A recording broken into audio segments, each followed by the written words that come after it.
요즘 이런 문자 엄청 많이 받지 않으세요? 폭염 경보, 야외 활동을 자제하세요. 물을 충분히 마시고 휴식을 취하세요. 나라에서 엄청 우리 건강을 생각해주고 있어요. 이게 행정안전부나 지자체에서 계속 발생해주는 문자라고 합니다. 그만큼 여름철 질환 발생률이 높다는 건데, 사실 이 문자가 경고하는 진짜 무서움은 따로 있습니다.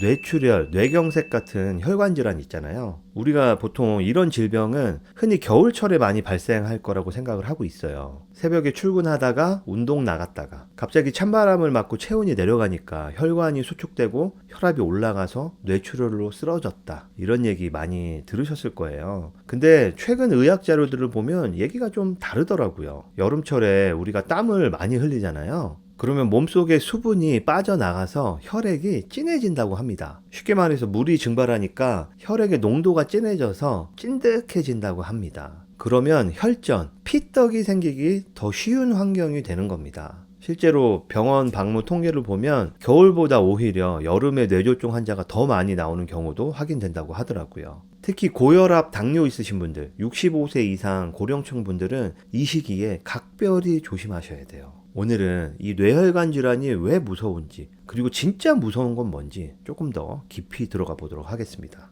뇌혈관 질환이 무서운 이유, 뇌졸중 환자의 73%는 완전히 회복되지 못하고 평생 후유 장애를 안고 살아가게 됩니다. 사망하는 것도 무섭지만 평생 장애를 안고 살아간다는 게 진짜 무서운 거예요. 편마비, 언어장애 같은 후유증으로 일상생활이 어려워지는 경우 주변에서 너무나 많이 보입니다. 그러면 결국 간병인을 고용해야 하는 상황이 발생하게 되는 거예요. 간병인 비용 하루 15만원, 한 달이면 450만원 정도의 비용이 들어갑니다. 문제는 이게 한 번 내고 끝나는 비용이 아니라는 거예요. 치료받고 재활하는 동안에 매달 꼬박꼬박 나가는 고정비가 되어버리거든요. 생각했던 것보다 더 오랜 기간 간병인을 써야 되는 경우도 있겠죠. 물론 장기 요양 등급을 1등급이나 2등급을 받으면 집에서 돌봄을 받는 재가급여와 요양원 등에서 돌봄을 받는 시설급여 중에서 선택할 수가 있습니다. 그런데 이건 정말 심한 경우에 가능한 거죠. 등급 기준도 까다롭고 지원되는 것도 전부가 아니고 일부뿐이라서 나머지는 결국 가정에서 부담해야 되는 경우가 많더라고요. 근데 이 고정비라는 표현,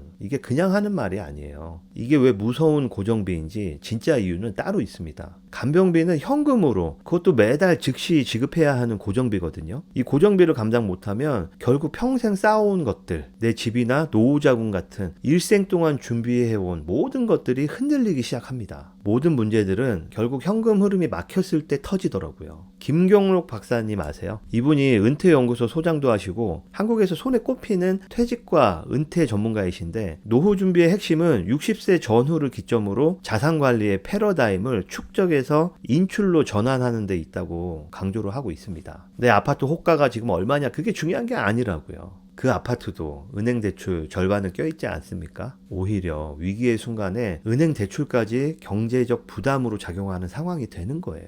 위기가 터진 그 순간에 내가 가진 자산을 건드리지 않고도 즉시 450만 원을 쏴줄 수 있는 그런 독립된 현금 파이프라인, 그 구조가 있느냐가 핵심입니다. 우리들 가정도 국가나 기업이 위기를 대비하는 구조를 미리 짜는 것처럼 냉정하게 리스크 관리를 해야 돼요. 경제도 혈관 질환하고 똑같아요. 피가 끈적해지고 흐르지 않고 적체되고 막히다 보니까 문제가 생기는 거거든요. 그게 뇌경색이고 결국 한 곳에서 터지면 뇌출혈이 되는 것이고요. 가계 경제도 마찬가지 아니겠습니까? 유동성이 없는 부동산 가치 현금화가 힘든 자금은 그 자리를 딱 막고 있는 거예요. 그러다가 간병비라는 자금적인 압박이 발생을 했는데, 이걸 흐르게 할 수 없으면 막힌 곳에서 계속 압박이 가해지니까 결국 터지는 거예요. 우리 가정에 경제적 뇌출혈이 발생하는 겁니다. 그러면 저축을 열심히 하면 되지 않냐 하실 수 있어요. 맞아요. 근데 문제는 그 저축이 위기 전형으로 딱 분리가 되어 있느냐예요. 주택자금이나 자녀 결혼자금 같은 다른 목적하고 섞여 있으면 막상 위기가 왔을 때 그 돈에 손 못 대는 경우가 많더라고요. 그래서 평생 쌓아온 것이 무너지지 않게 지키려면 위기 즉시 작동이 가능한 현금 안전망이 필수입니다. 위기가 터진 그 순간 나와 내 가족, 내 인생을 지켜줄 그 구조를 미리 마련해야 되는 거예요. 지금 당장 계산해보세요. 우리 가족에게 불의의 사고가 닥쳤을 때 내 자산을 건드리지 않고 자식의 통장도 건드리지 않고 매달 450만 원씩 뺄 수 있는 위기 전용 현금 파이프라인이 있는지 확인해보세요. 있다면 그걸로 몇 개월을 버틸 수 있는지도 계산을 해보시고요. 스스로 충분한 현금을 이 위기 대비용으로 미리 준비해 두셨다면 너무 다행이죠. 근데 그게 아니라면 지금이라도 통장 하나를 따로 분리하셔서 위기를 대비한 현금 저축을 시작하셔야 됩니다. 행안부에서 보내주는 문자들 단순히 글자 그대로 보면 야외 활동 자제해라, 더위 조심해라 그런 내용이라고 보이잖아요. 근데 오늘 이야기 들으면서 느끼셨겠지만 진짜 조심해야 할 건 더위가 아니고 그 이후입니다. 너무 더울 때는 집에서 쉬시고 물도 많이 드시고 복날에는 수박도 삼계탕도 드시면서 보양도 좀 하시고요. 무더운 여름 건강하게 잘 넘기는 것 너무 중요하고요. 그것도 중요하지만 혹시 모를 상황을 대비해서 우리 집 현금 흐름의 구조가 어떻게 되어 있는지 오늘 한번 점검해 보시는 것도 중요하다고 생각합니다. 오늘 영상이 도움이 되셨다면 구독, 좋아요 눌러주세요. 계속해서 진짜 필요한 정보들을 받아보실 수 있습니다. 영상 시청해 주셔서 감사합니다. 오늘도 행복한 하루 보내세요. 감사합니다.